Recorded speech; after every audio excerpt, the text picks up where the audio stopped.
Well, good morning, church. It's good to be back in company of friends and new people that I've met this morning that I've never known, but I know that Fred and his family own half the town now. So I hope he spends his money wisely. And to Dwight, you took the pressure off of me today. You preached half my sermon in your prayer and in your memories about all the trouble that's going on in this world of ours. I will take it just a few steps farther than that today to kind of challenge our faith. I also got some help from the comics of the Daily Oklahoman. Well, they call it the Oklahoman now. How many of you still read the funny pages comics? Raise your hand if you still read them.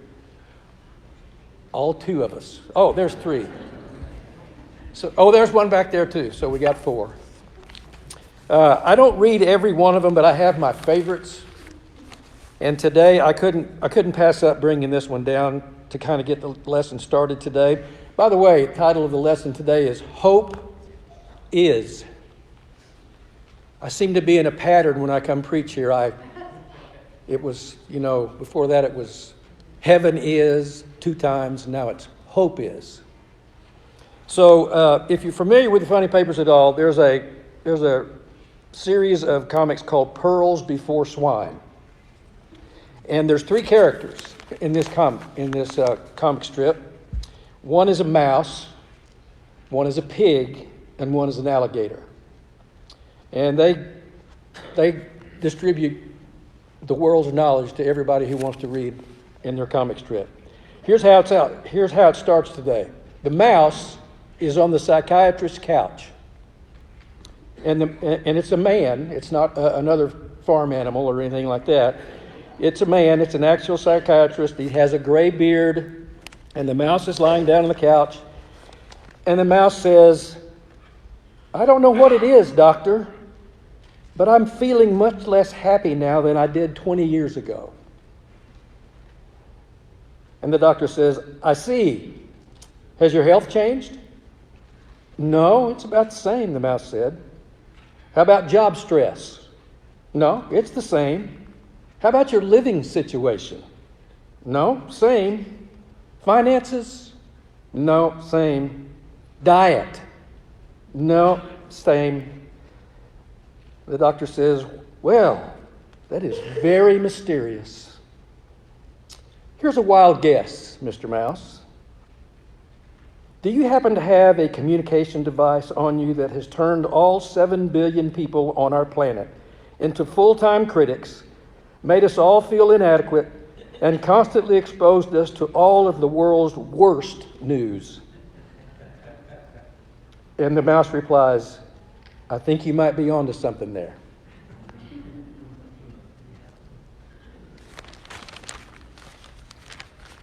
We are a mess, are we not?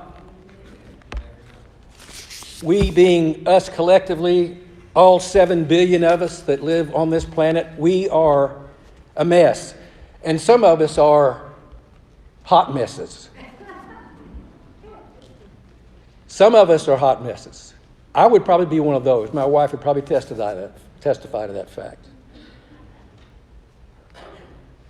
And none of us, and I'm being honest with you now, none of us has the power within us to fix 1/1,000,000th of all the messes that are going on out there. Because they're everywhere.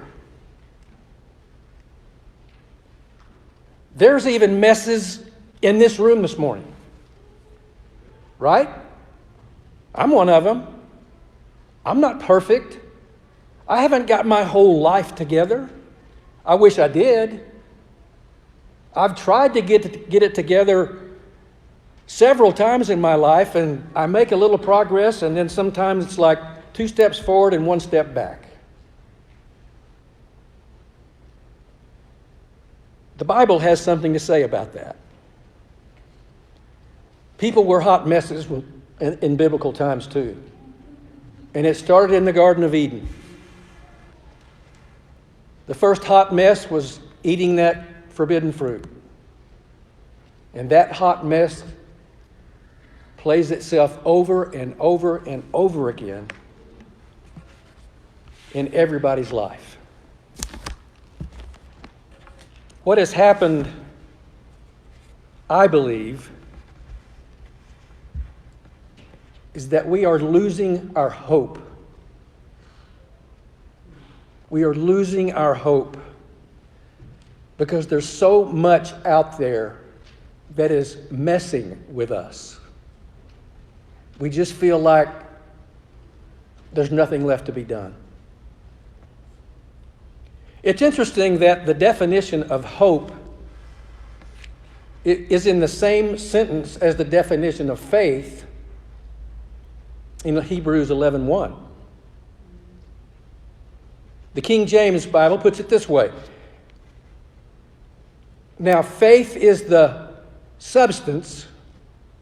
Faith is the substance of things, what? Hoped for.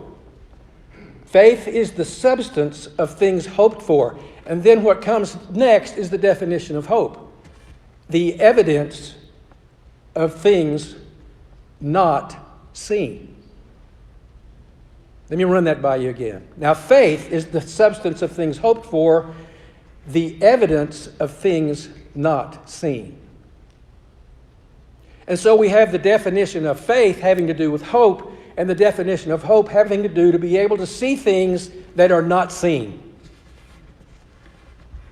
If you were to read the whole 11th chapter of the book of Hebrews, and maybe you will later today, you will find out that there is a whole list of faithful people that are recalled by the author of the book of Hebrews. You remember that chapter? It talks about Abraham, it talks about Noah, it talks about Barak, not Obama. It talks about Isaac and Jacob. It talks about many of the Bible characters. And finally, the author says, I could go on literally all day naming people about how they managed their faith.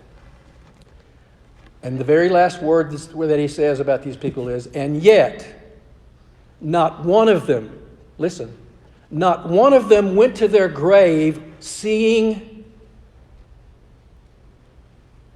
being able to realize, actualize what they only saw out in the future. They never got it. They're still waiting on it. Their bodies may be in Sheol, in the grave, but their spirit and their soul is still waiting on the promises of God to be fulfilled. That's hope. If every one of us can lay ourselves down, so to speak, and our spirits go to God, and we still are of the mind that what we have to look forward to is still out there, that the promise is real, then today's problems don't seem so bad. In 2011, my dad suffered a soon-to-be life-ending stroke. Now, all the signs were there. He'd had a couple of mini strokes the year before, but this one day when I got the call from my mom to please hurry over, when I got there, Dad was in the floor with his head stuck between the wall and the toilet. And he was moaning. He was actually talking, but it sounded like he was moaning. And I pulled him out and got him into the bedroom on the floor and turned him over, and he looked me in the eyes and he said, "Son, I'm in pretty bad shape.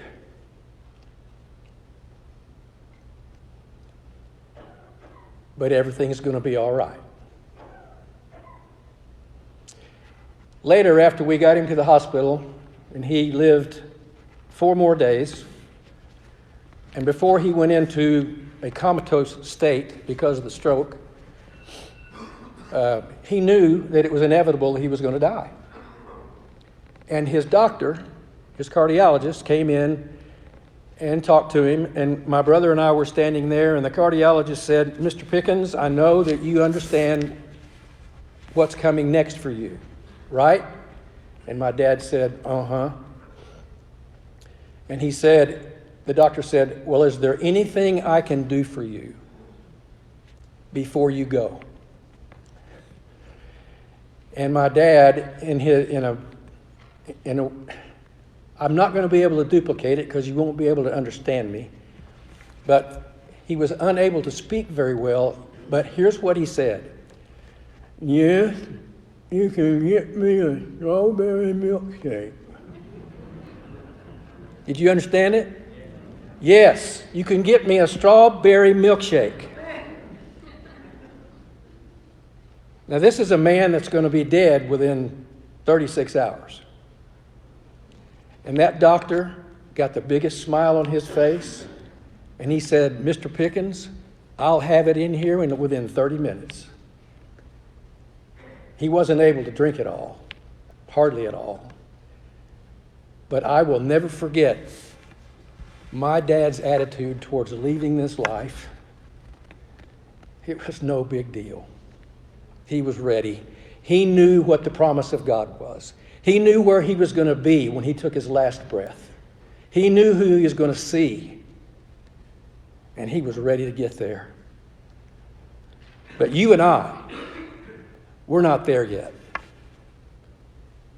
We still, by the skin of our teeth, are hoping. We are looking into the future, looking at things that we've been promised but we cannot see, but we still hope every day that those promises that God has made are true. They're really true.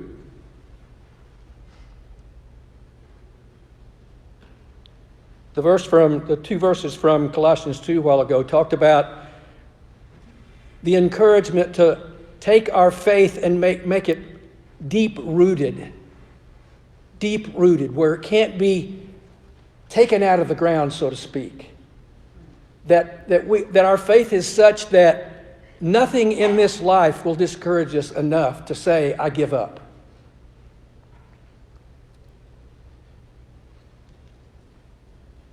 I like the way Priscilla Shirer puts it in her book called Discerning the Voice of God. She has a chapter that's called Great Expectations.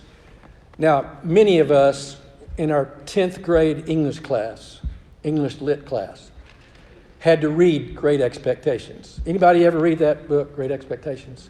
How many of you just read the Cliff Notes? I was the Cliff Note reader. You might remember the whole idea was about the character was about being able to negotiate life's hard times. Great Expectations. Priscilla says in that particular chapter of that book, the title of the book is actually called Discerning the Voice of God. She talks about great expectations include three qualities: anticipation, readiness, and a positive outlook.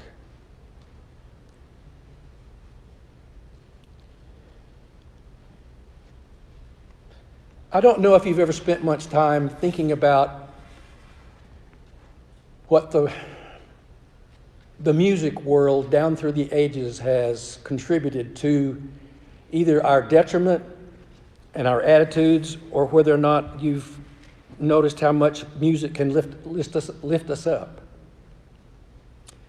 In my previous two sermons here, I brought in some contemporary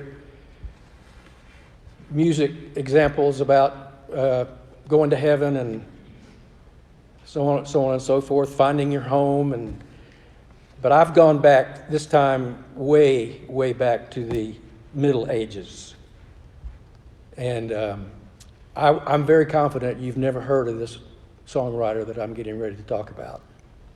Her name is Dorothea Katharina Scherberg.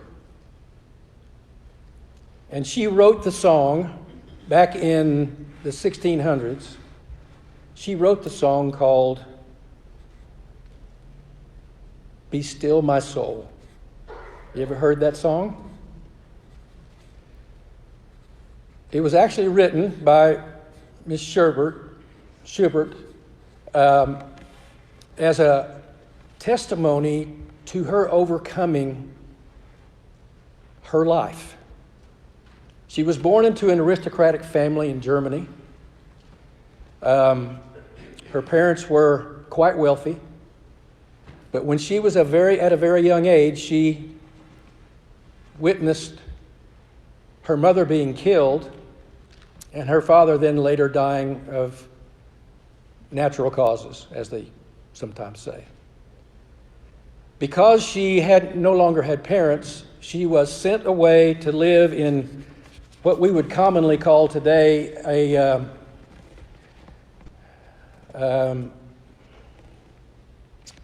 what's the best word to call it? Maybe a children's home. Okay?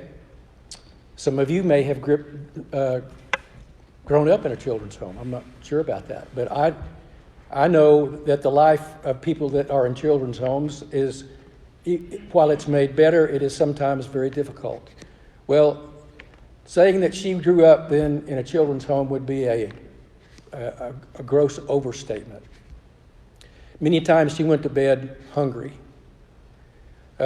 She was mistreated. She was objectified. You can read between the lines about that.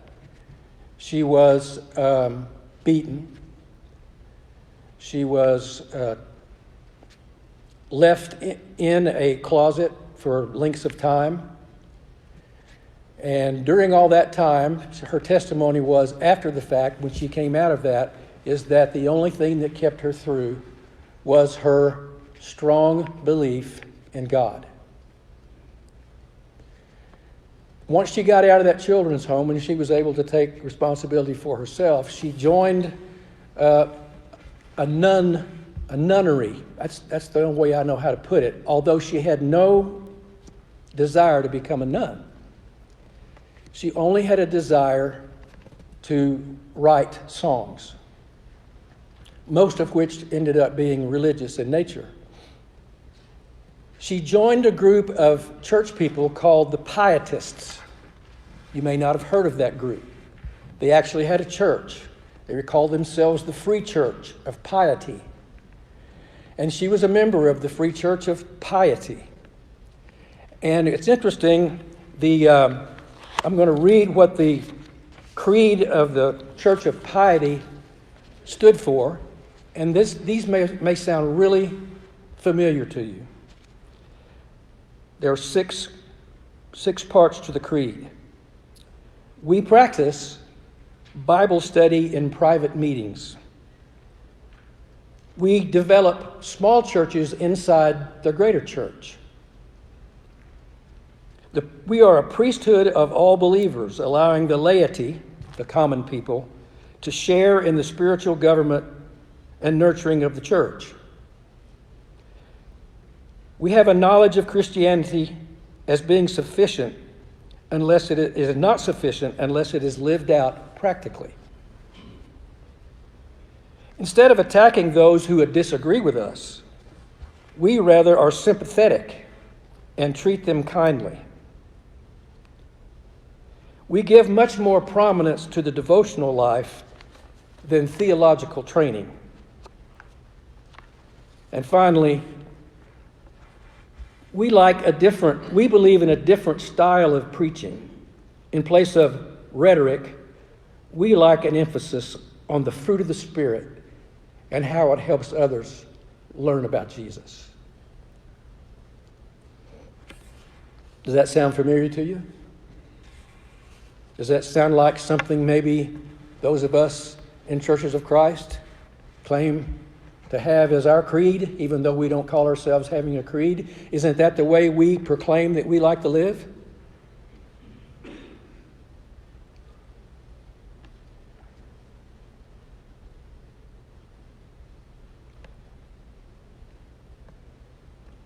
One of the things that perturbs me most about church life is our inability to get along.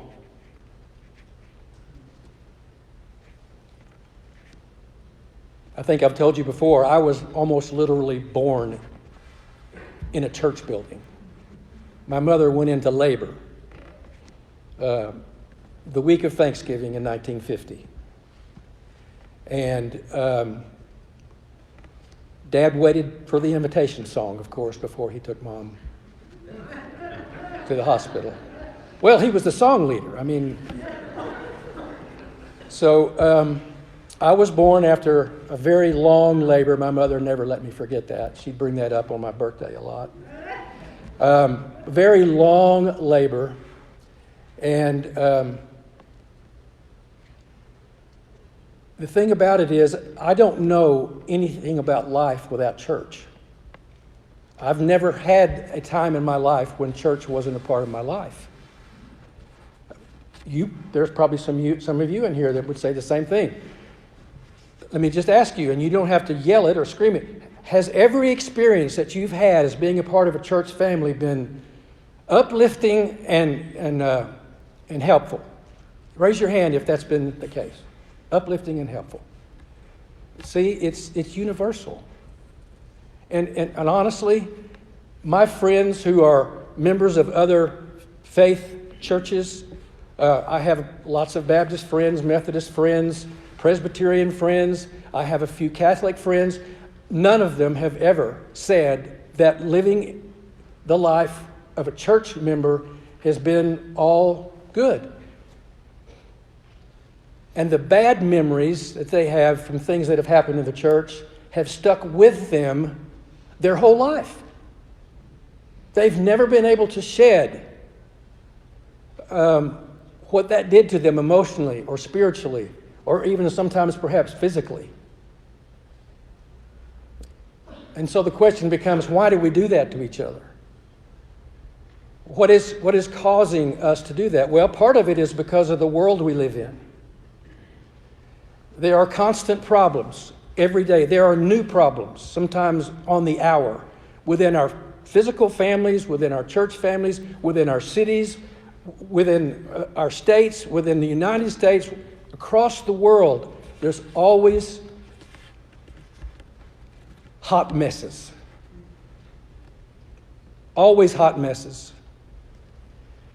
And you and I have to negotiate ourselves through those hot messes, hopefully, prayerfully, knowing that all of those hot messes don't have anything to do with how God has planned our future.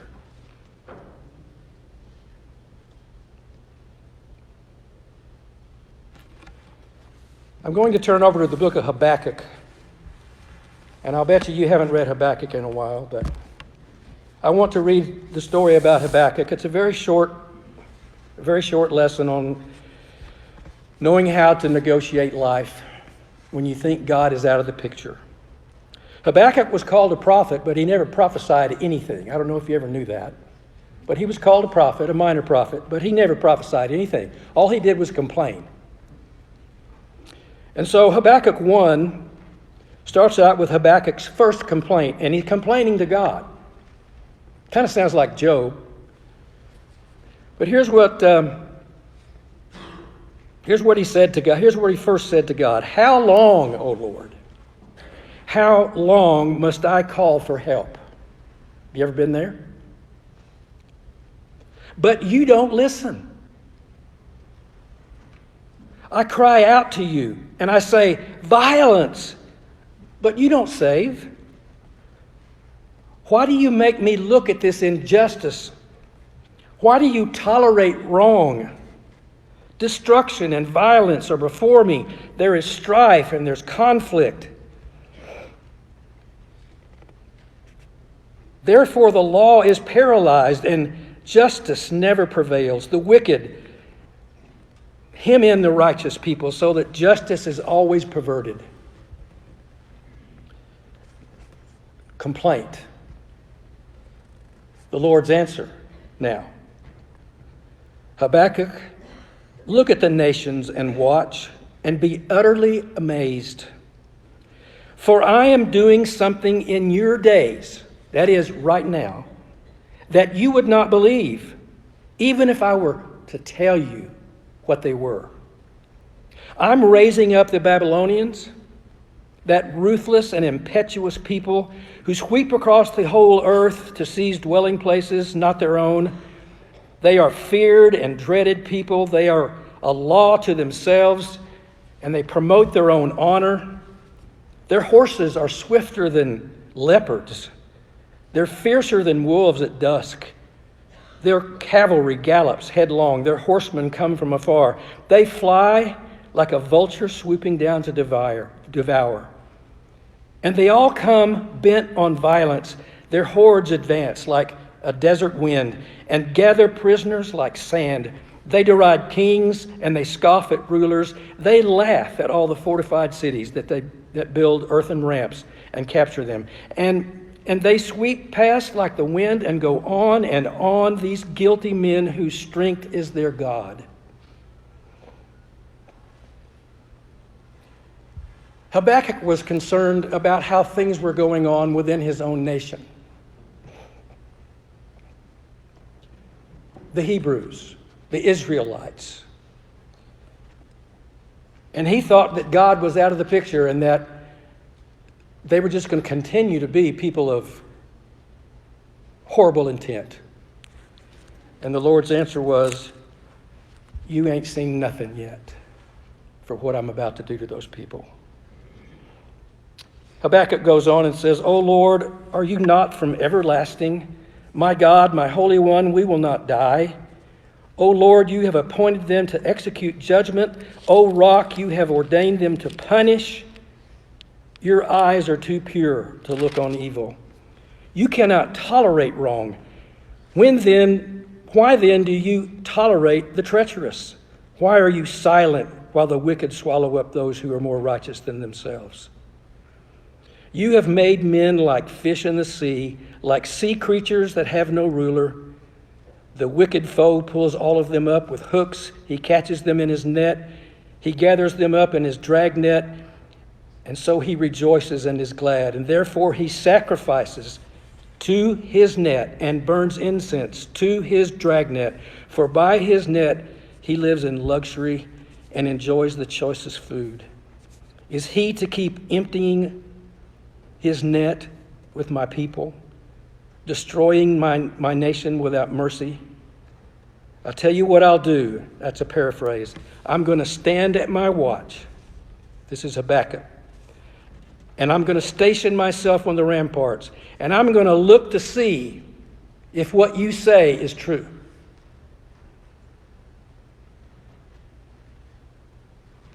The Lord gives an answer. I won't read all of what the Lord says. I'll read this part. Woe to him who builds a city with bloodshed and establishes a town by crime. Has not the Almighty determined that the people's labor is only fuel for the fire, that the nations exhaust themselves for nothing? For the earth will be filled with the knowledge of the glory of the Lord as the waters cover the sea. Finally, after the Lord speaks his peace, he gives it back to Habakkuk. And Habakkuk has changed his heart. And this is the end of chapter 3. He says, I heard my heart pounding, my lips quivered at the sound, decay crept into my bones, and my legs trembled, based upon what the Lord had told him. Yet, he says, I will wait patiently for the day of calamity to come on to the nation invading us. Even if the fig tree does not bud its leaves, even if there's no grapes on the vines, even though the olive crop fails and the fields produce no food, though there is no sheep in the pen and no cattle in the stalls, yet I will rejoice in the Lord. I will be joyful in God, my Savior. It's funny how when the Lord speaks and addresses our complaints, I mean, we all complain about one thing or another. It's funny if we listen. It's not funny. It's remarkable that the Lord has an answer for everything. For everything. He has an answer for you losing your job. He has an answer for you losing your spouse. He has an answer for you losing a child. He has an answer for governments being run by crooks. He has an answer for cancer. He has an answer for, he has an answer for everything. I could keep going. And his answer is always very short, in essence. His answer is, remember my promises and be faithful. One of the songs that I mentioned about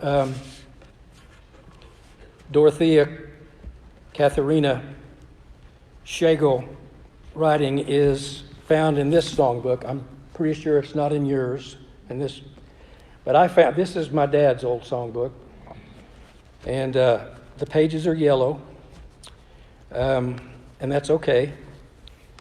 He has some footnotes in here by some of the songs that he used to lead in church. But this is Be Still My Soul. Listen to the words of Dorothea Katharina as she tries to climb out of the burden of darkness that she lived in her life. She says, "Be still, my soul, the Lord is on thy side. Bear patiently the cross of grief and pain. Leave to thy God to order and provide.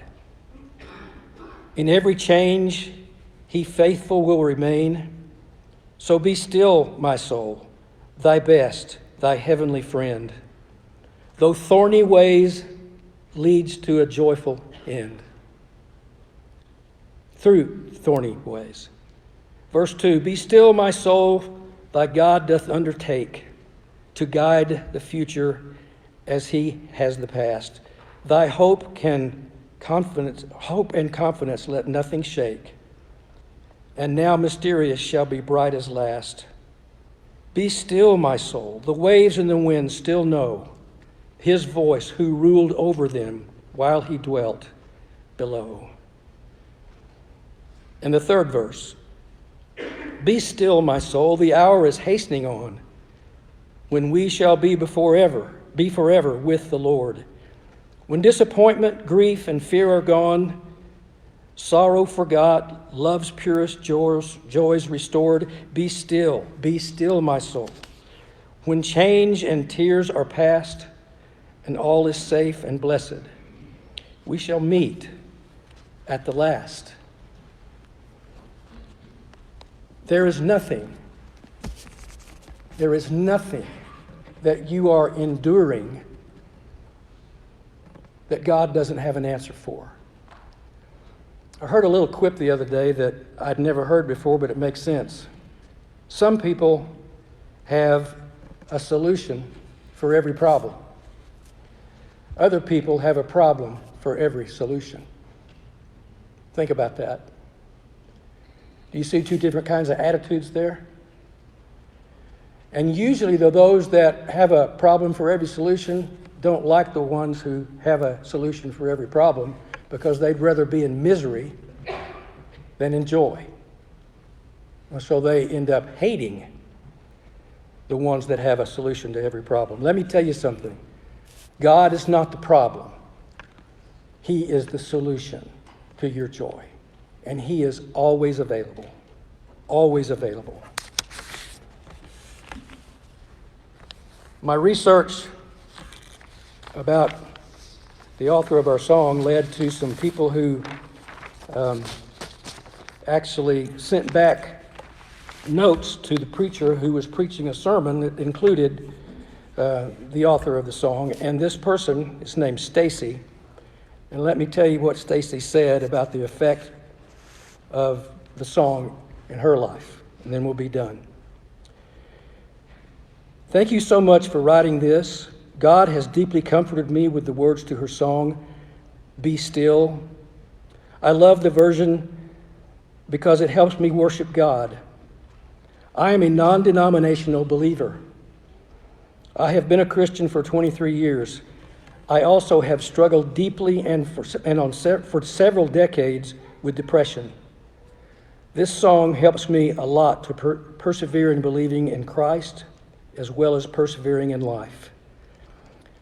Lord, I am willing to receive what you give back, and I'm willing to receive what you withhold, and I'm willing to relinquish what you take. I'm not sure if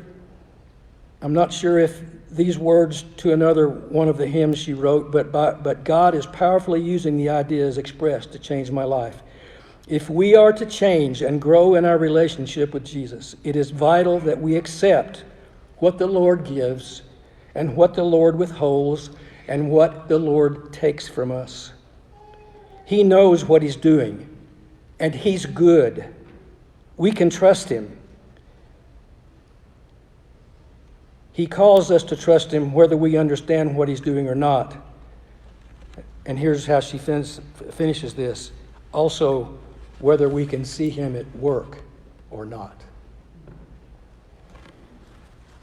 The challenge is ours. And we have everything available to us through our relationship with Jesus Christ, whose Spirit lives in us and convicts us and points the way to better places and better things. And we just have to take advantage of it. We have to make up our minds that all that goes on out here in the periphery of our world does not determine who we are, what we are, how we are, or when we are to do it. If we let the Lord be our compass, you'll find joy. You'll find it again. As we take the Lord's Supper together, let us remember the brotherhood and the fellowship that we are enjoying together with our brother Jesus Christ.